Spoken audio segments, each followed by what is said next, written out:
Jadi ada perasaan kayak mampu nggak sih gitu. Tapi balik lagi gitu, kalau Tuhan udah kasih jalan ya dia ada gitu. Ada kemudahan lah pasti ya. Kemudahan gitu. Jangan sampai nyerah. Itu aja kunci. Kalau kamu mau jadi pemenang, jangan sampai kamu menyerah sama mimpi yang kamu udah buat gitu.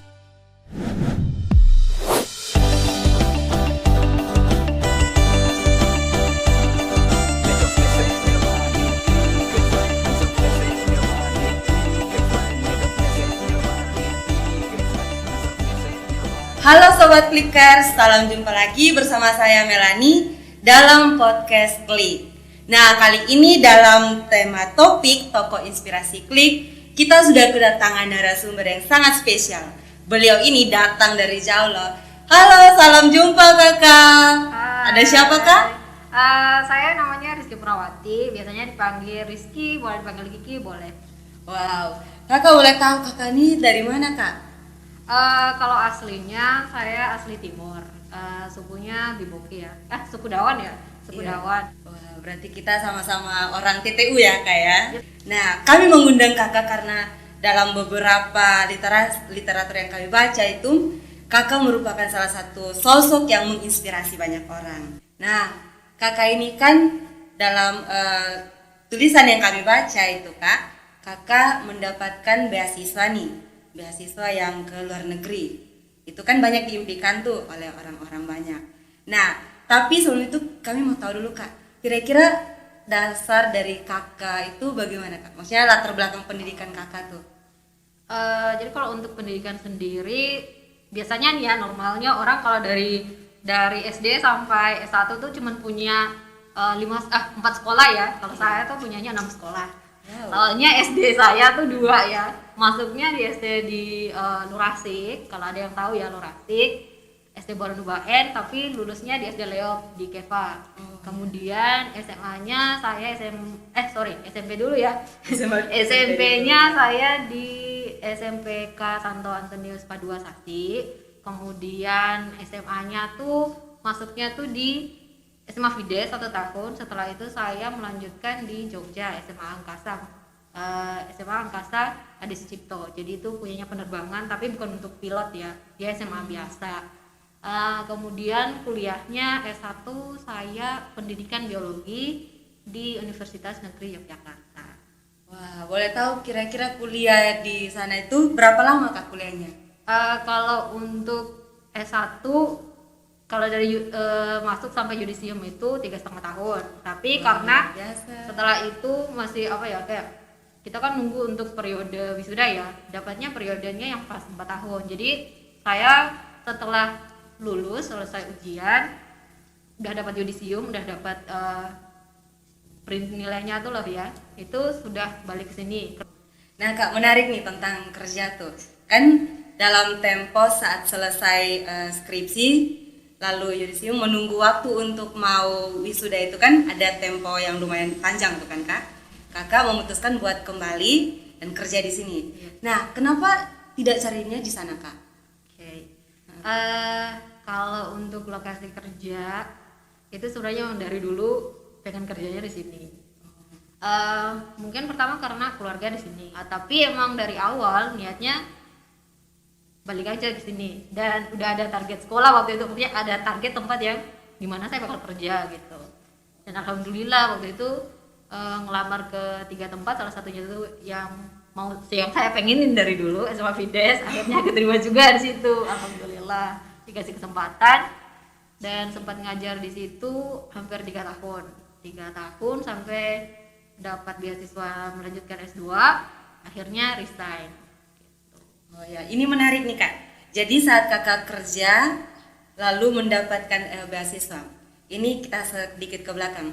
Waktu kakak kuliah, apakah sudah ada pikiran buat mau cari beasiswa dulu atau kerja dulu, habis itu baru lanjut S2? Jadi kalau beasiswa untuk melanjutin S2 itu kan banyak banget ya, sumbernya tuh banyak banget. Kalau yang kita tahu tuh ada yang keren banget akhir-akhir ini tuh ada AAS, kemudian ada NZ, kemudian ada LPDP. Kalau LPDP itu besar banget namanya ya, karena disediakan sama pemerintah Indonesia sendiri kan. Kalau tahu beasiswa itu LPDP ya khususnya itu taunya dari seminar di kampus.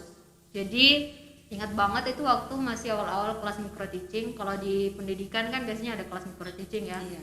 Nah, kalau untuk S2 tuh nggak bisa tuh, kalau biayain sendiri tuh udah sadar diri banget tuh nggak bisa gitu. Jadi ya kalau mau nggak mau ya harus pakai beasiswa. S1 pun saya pakai beasiswa karena ada rasa kayak kebanggaan sendiri ketika kamu bisa bersekolah tapi nggak nyusahin orang tua banget lah gitu. Nah, makanya dari SD itu udah terbiasa untuk sekolah tapi tidak semua biaya sekolah itu dibebankan ke orang tua gitu. Makanya waktu kuliah pun udah dari semester 3 itu udah kerja dan juga udah dapat beasiswa. Nah, akhirnya melanjutin juga tuh mindsetnya. Luar biasa ya Kak. Nah, tadi Kakak kan sedikit cerita tentang Kakak berusaha untuk membiayai sendiri kan. Berarti Kakak ini orangnya mandiri sekali ya Kak? Ya. Kalau mandiri, alhamdulillah ya. Wow, sekali ya narasumber kita ini Sobat Flickers. Jadi itu kalau kita mau meraih sesuatu itu kita harus mandiri juga. Jangan semua itu kita bergantung pada orang tua ya Kak ya. Enaknya gitu ya, kalau kamu berusaha untuk mandiri, nyupport diri kamu sendiri, kamu lebih menghargai apa yang kamu punya. Tuh, luar biasa sekali ya. Oke Kak, nah kita kembali nih ke LPDP nih.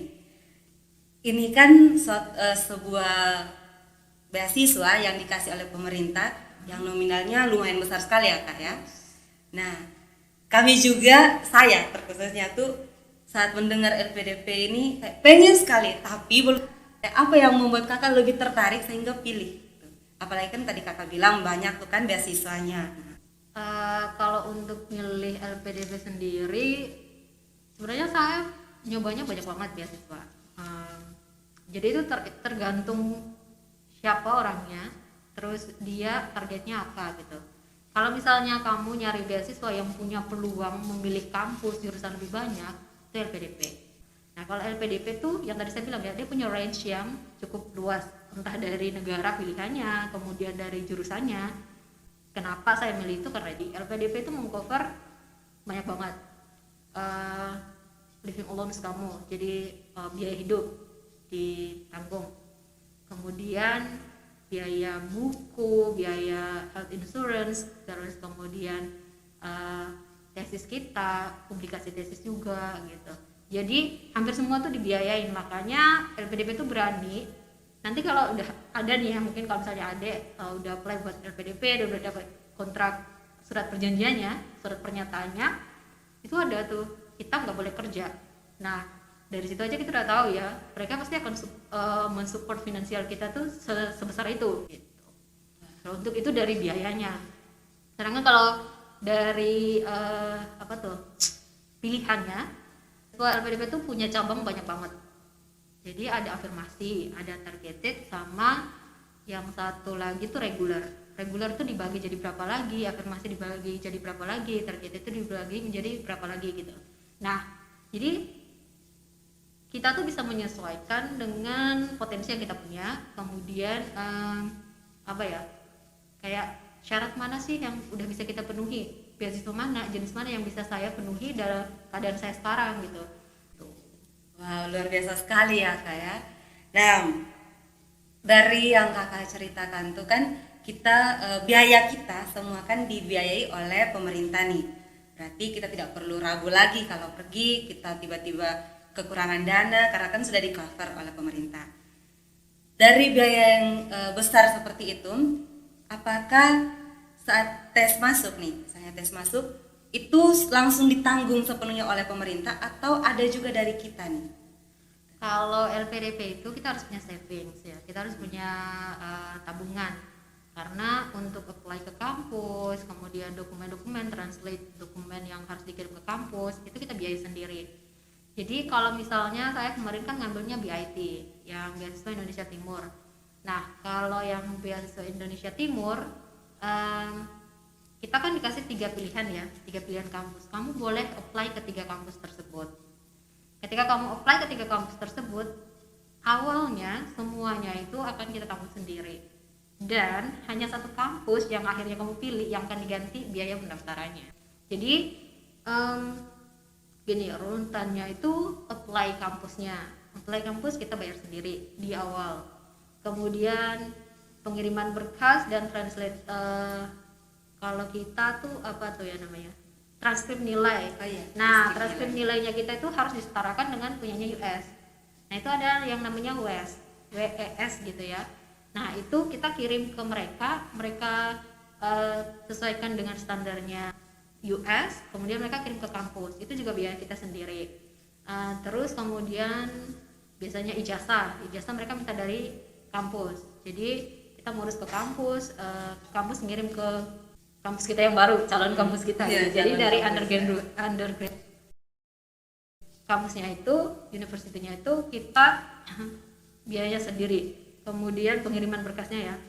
Kemudian ada lagi biaya-biaya kayak misalnya deposit fee kayak gitu kita bayar dulu. Setelah itu baru kita diganti biayanya kalau emang udah milih yang mana satu aja gitu. Dan LPDP itu juga cuman mengizinkan kita untuk yang single degree, jadi yang satu gelar. Kalau misalnya kita mau double degree mereka nggak biayain. Tadi menarik sekali yang kakak bilang bahwa dari LPDP kan membiayai cukup besar ya kak. Nah pastinya kalau kita dengan biaya yang sebegitu besarnya, tesnya juga lumayan susah kan kak. Nah kira-kira tes apa saja sih kak yang perlu kita ikuti untuk mendapatkan beasiswa itu? Oke, kalau untuk LPDP itu tesnya kita ada yang pertama seleksi administrasi. Seleksi administrasi itu yang berkas-berkas ya. Nah teman-teman tuh bisa lihat nanti di websitenya LPDP. Jadi beasiswa lpdp.kemenkeu.go.id, itu boleh lihat di situ. Itu banyak banget pilihan beasiswanya, nanti beda-beda untuk administrasinya. Nah kalau sudah selesai ikut seleksi administrasi, kita udah lolos, nanti kita diundang untuk tes substansi. Nah substansi itu tes akademik sama tes kebangsaan. Jadi ada nilai-nilai Pancasila yang bakal diuji di situ lah. Kita disuruh buat esai kayak gitu, atau kayak TPA juga gitu. Nah setelah itu kita nanti kalau udah lolos itu kita masuk ke wawancara. Nah ini nanti yang bedain kita, kalau LPDP itu ada yang dalam negeri sama luar negeri ya. Oh, iya. Nah itu nanti yang sudah terasa banget bedanya itu di tes substansi sama tes wawancara. Kalau administrasi itu lebih ke perbedaan skor IPK kita sama skor kemampuan bahasa Inggris kita tuh. Jadi kalau tesnya secara keseluruhan cuma 3 itu ya. Yang paling susah itu tes administrasi sama tes wawancara. Itu yang paling susah menurut saya, karena kalau administrasi kan kita harus bersaing sama orang lain yang punya mungkin CV-nya lebih bagus ya. Jadi dia punya kayak background pendidikannya lebih bagus, kemudian dia punya organisasi-organisasi yang lebih bagus yang dia ikuti, atau dia punya prestasi yang lebih bagus daripada kita gitu. Jadi di situ kita bersaing banget gitu di administrasi. Setelah itu kalau untuk yang tes substansi itu lebih ke kemampuan menulis kita, kemampuan kita memandang permasalahan yang sedang booming di Indonesia. Karena kita bakal diminta untuk nulis esai. Esainya itu bisa topik-topiknya tentang permasalahan-permasalahan sosial, ekonomi, pendidikan yang ada di Indonesia. Gimana sih kamu tackle, cari solusi untuk permasalahan itu gitu. Harus kalau bahasa misalnya asing. Iya, kalau kamu ke luar negeri pakai bahasa Inggris. Kalau ke dalam negeri pakai bahasa Indonesia untuk esainya. Sedangkan kalau untuk wawancaranya itu juga yang susah ya, karena di situ kita harus pintar-pintar menjawab pertanyaan. Kalau kayak dari teman-teman sharing-sharing gitu, mereka bilang kamu harus bisa menjawab pertanyaan itu buat diri kamu jadi sentralnya. Nah, maksudnya gimana? Jadi kamu harus bisa memposisikan kamu itu sebagai duta LPDP untuk kamu ke luar negeri atau kamu di dalam negeri di kampus kamu duta LPDP di situ, dan kemudian setelah kamu lulus kamu jadi duta LPDP ke masyarakat gitu. Jadi kamu alatnya, kamu harus bisa berguna untuk orang lain membawa nama LPDP. Wow, luar biasa sekali ya kak. Nah kan pastinya kalau kita membahas tentang bahasa Inggris nih kak, itu pasti ujung-ujungnya ke TOEFL. ya kan kak. Nah TOEFL itu untuk kebanyakan orang nih itu selalu berpikir bahwa TOEFL itu sangat horor tanda kutip ya kak ya, karena memang mau ke sana selain katanya mahal, untuk biaya TOEFL itu kan mahal, itu juga susah. Nah tadi kakak bilang bahwa itu dia tidak terlalu ya, tadi di awal sempat itu tidak terlalu menakutkan ya kak bagi. Kalau untuk tes bahasa Inggris gitu ya. Iya. Jadi kalau untuk LPDP mereka mengizinkan kita pakai TOEFL, pakai IELTS juga.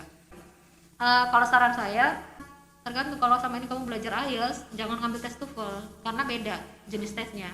Kalau kamu belajar yang mana ngambil tes yang itu, karena jenis tesnya itu beda banget, biayanya juga beda. Terus apa tuh tadi bilangnya, susah nggak susah itu bisa dipelajarin.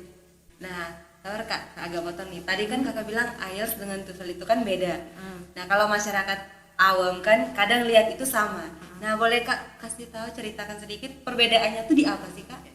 Kalau IELTS itu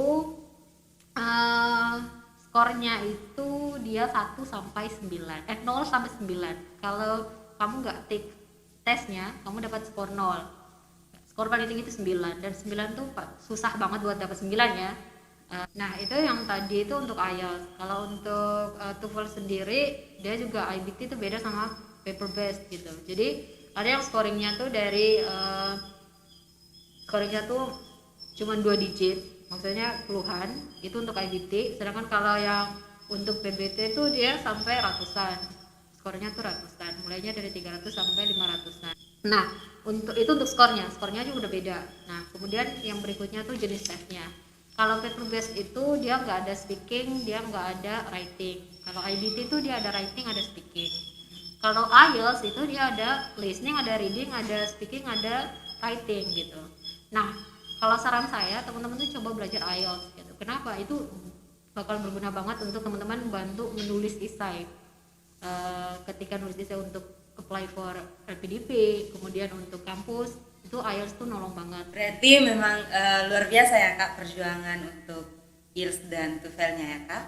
Nah ini saya mau tanya kak, tadi kan dalam kakak cerita itu wawancara termasuk yang paling susah. Nah yang susah saja kakak bisa lalui itu kira-kira tips dari kakak atau apa-apa saja sih kak yang kakak lakukan, yang kakak persiapkan sebelum kakak mengikuti wawancara tuh kak? Oke, kalau untuk wawancara biasanya kita dikasih tahu setelah lolos tes substansi. Jadi bisa hari yang sama dengan wawancara gitu. Dengan tes substansi. Jadi satu hari bisa 2 tes itu. Biasanya pertanyaan-pertanyaan yang dikasih ketika kita wawancara itu nggak jauh-jauh dari apa yang kita tulis di esainya kita. Nah, pas kita seleksi administrasi itu ada 2 jenis esai. Waktu itu saya tahun 2019 akhir itu masih 2 esai ya. Jadi kontribusi kita untuk negeri kita tuh apa sih yang udah kamu lakuin untuk negeri kamu dulu, sekarang, dan nanti gitu. Makanya tadi saya bilang kalau bisa tuh kamu jangan jadikan diri kamu tuh sebagai sentralnya. Ketika wawancara tuh jangan jadikan diri kamu tuh pusatnya. Saya mau sekolah biar saya gini, jangan. Saya mau sekolah biar nanti ketika saya pulang saya bisa buat apa untuk orang lain. Saya bisa bawa apa untuk daerah saya gitu. Apalagi kalau yang untuk di IT ya, untuk afirmasi khususnya untuk yang beasiswa Indonesia Timur, itu kita harus bisa menjabarkan kira-kira nanti saya pulang saya mau buat apa untuk tempat saya gitu. Specifically tentang kita di sini ya, saya mendaftarnya lewat KTP-nya Keva ya, jadi TTU ya. Iya. Jadi kira-kira apa sih yang bisa saya butuh TTU kayak gitu. Wah luar biasa sekali ya. Jadi ingat ya sobat Clickers, jadi apapun yang kita lakukan itu kita tidak perlu berpikir bahwa semua itu untuk kita, tapi bagaimana kita bisa membawa diri kita berguna buat orang lain juga ya. Nah kak, dalam tulisan yang saya sempat baca di blognya kakak, beberapa kali mengalami kegagalan sampai akhirnya bisa di titik ini. Nah, bisa tidak sih kakak cerita sedikit kepada kami, mungkin sebagai motivasi juga ya kak buat kami gitu. Oke, kalau untuk mendaftarnya dulu ya, mendaftar beasiswa LPDP itu saya gagal di pertama, tapi alhamdulillah keterima di kedua. Nah, yang di pertama kali mendaftar LPDP itu gagalnya pun di wawancara. Jadi itu kayak udah hampir di finish line, tapi karena ada accident kurang maksimal lah. Tapi waktu itu saya juga akhirnya mikir kayak emang belum jalannya, bukan rezekinya saat itu. Ada yang harus kamu persiapkan dulu gitu. Ya udah, saya coba lagi untuk daftar LPDP yang kedua kali itu setelah ikut ELTA. Saya mungkin pernah sharing juga ya ke ada yang lain kalau LPDP itu menguji kesabaran kita juga, melatih ya, bukan menguji tapi melatih kesabaran kita gitu. Prosesnya untuk sampai lulus, sampai wawancara itu panjang banget. Jadi manfaatin waktu kamu untuk pelajari itu. Di website tuh banyak banget tips and trick untuk nulis esai yang bagus, seperti apa gitu. Nah, setelah lolos LPDP tahun 2019, waktu itu ada kegamangan sendiri. Jadi ketika saya daftar LPDP, saya ikut seleksinya tuh menuju Korea gitu ya. Awalnya itu masuk LPDP. Nah, waktu tes itu pun banyak banget kendalanya. Dari kendala finansial udah pasti ya, karena awal-awal kita pasti harus pakai biaya sendiri dulu, kemudian nanti baru diganti sama LPDP. Jadi mau nggak mau ya kamu harus kerja. Kendala berikutnya adalah ketika harus defer, harus apa tuh ya istilahnya kayak pending kuliahnya dulu karena pandemi ini. Nah, ditunda itu butuh biaya juga, butuh kesiapan mental juga. Satu kendalanya tuh cuman berangkat apa enggaknya. Kapan berangkatnya? Pasti berangkat, tapi kapan berangkatnya gitu. Jadi galaunya cuma itu aja. Jadi kalau untuk merasa kayak capek itu pasti manusiawi. Capek, ngeluh, nangis itu pasti banget. Tapi kalau untuk nyerah itu enggak. Kamu bakal berjuang terus, nggak bakal nyerah sampai hal itu kamu dapat selesaiin gitu. Jadi udah mulai pasti bakal ada jalan buat nyelesainnya. So jangan nyerah, apapun mimpi kamu gitu jangan nyerah. Ada satu quote yang saya itu sampai nulis di tembok saya gitu. Itu a winner is a dreamer who never give up gitu. Jadi pemenang itu adalah orang-orang yang suka bermimpi tapi nggak nyerah sama mimpinya gitu. Wow, jadi ingat sobat Clickers, boleh bermimpi karena mimpi itu penting ya Kak, tapi ingat tidak boleh menyerah. Jadi benar-benar luar biasa ya Kak ini. Aduh, saya merasa kayak yang tadinya agak hampir down kembali bangkit ya Kak. Wah, luar biasa. Nah, sedikit tadi sempat Kakak bincang-bincang bahwa pernah jualan nih. Berarti itu termasuk luar biasa ya Kak perjuangan. Jualannya apa Kak, boleh tahu? Kalau jualan itu jual kue pernah. Wow, Jual kue pernah. Jadi saya promosiin terus diantar-antar kemana-mana gitu. Terus jualan online baju-baju kayak gitu tuh pernah. Modalnya juga dari diri sendiri gitu. Nah terus akhirnya jualan buku, koleksi buku. Jadi buku-buku Ya, pribadi.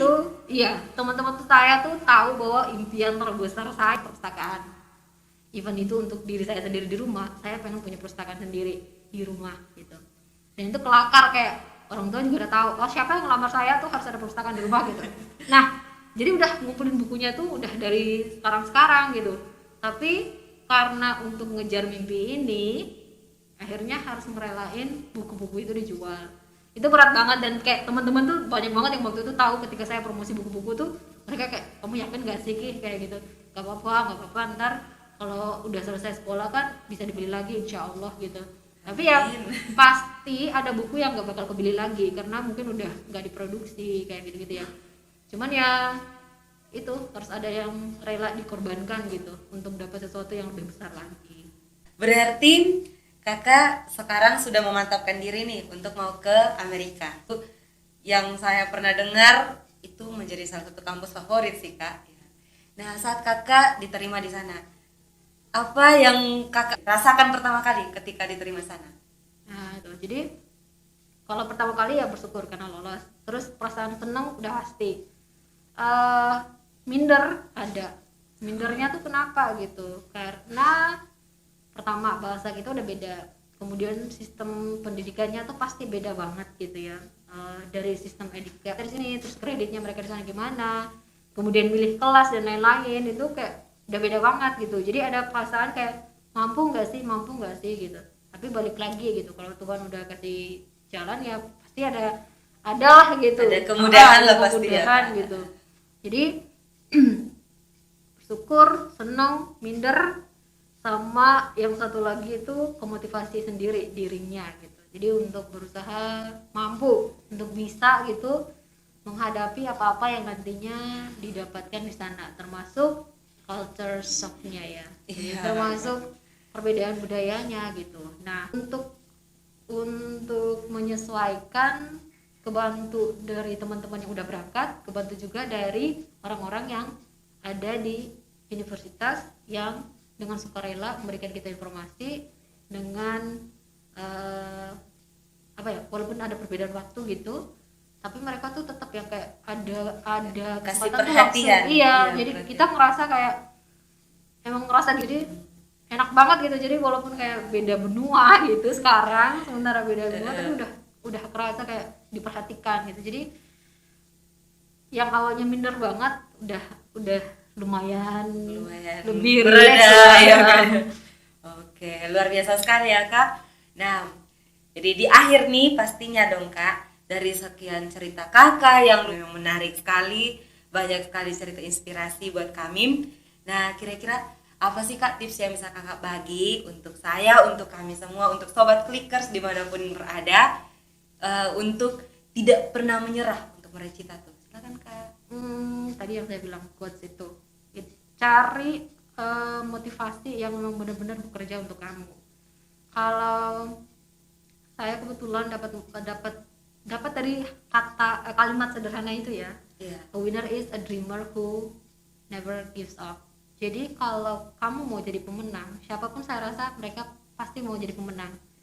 Entah dia pemenang melawan dirinya sendiri, pemenang melawan orang-orang yang ada di lingkungan keluarga atau komunitasnya atau di lingkungan yang lebih luas lagi. Pasti orang tuh pengen kan jadi yang kayak aku pengen punya pride, aku pengen jadi number one gitu. Nah, ketika kamu udah pengen jadi orang yang menang atas diri kamu atau atas orang lain dalam hal positif ya, kamu harus berjuang sampai benar-benar ngedapetin itu dengan cara yang halal tentunya, positif juga gitu. Jatuh bangun itu pasti, gagal itu pasti, tapi ya tadi jangan sampai nyerah, itu aja kuncinya. Kalau kamu mau jadi pemenang, jangan sampai kamu menyerah sama mimpi yang kamu udah buat gitu. Jadi ingat sobat Clickers dimanapun Anda berada, intinya adalah tidak boleh menyerah. Karena kalau kita menyerah berarti itu menjadi kunci di mana kita segala impian kita itu berarti berakhir sudah ya Kak. Benar. Oke, terima kasih banyak Kak untuk waktunya yang sudah kami sita banyak sekali ini. Terima kasih banyak. Kami dari Clickers menyampaikan selamat untuk Kakak, selamat berjuang. Nah, apalagi di sana pastinya kan dengan perbedaan budaya dan sebagainya butuh penyesuaian, kami selalu mendoakan yang terbaik buat Kakak. Nah, di akhir pasti ada kenang-kenangan nih dari Klik nih. Nah, buat Kakak sebagai hadiah sehingga sahabat di sana tidak melupakan kami. Sabar ya Kak. Oke Kak, jadi ini ada sedikit cenderamata dari kami untuk Kakak, mohon diterima. Terima kasih. Terima kasih banyak. Apa adanya saja, tapi itu dari hati tulus kami untuk Kakak dengan doa semoga Kakak sukses selalu di sana dan selalu membawa kebahagiaan untuk semua orang yang Kakak temui ya Kakak. Amin. Terima kasih juga ya. Jadi sobat Clickers dimanapun Anda berada, hari ini berakhir sudah kita punya podcast. Jangan lupa tetap saksikan podcast Clickers berikutnya. Jangan lupa karena di situ ada banyak sekali inspirasi yang bisa teman-teman semua dapat. Oke? Jadi hanya ini saja yang bisa kami sampaikan untuk hari ini. Salam literasi dan salam Clickers.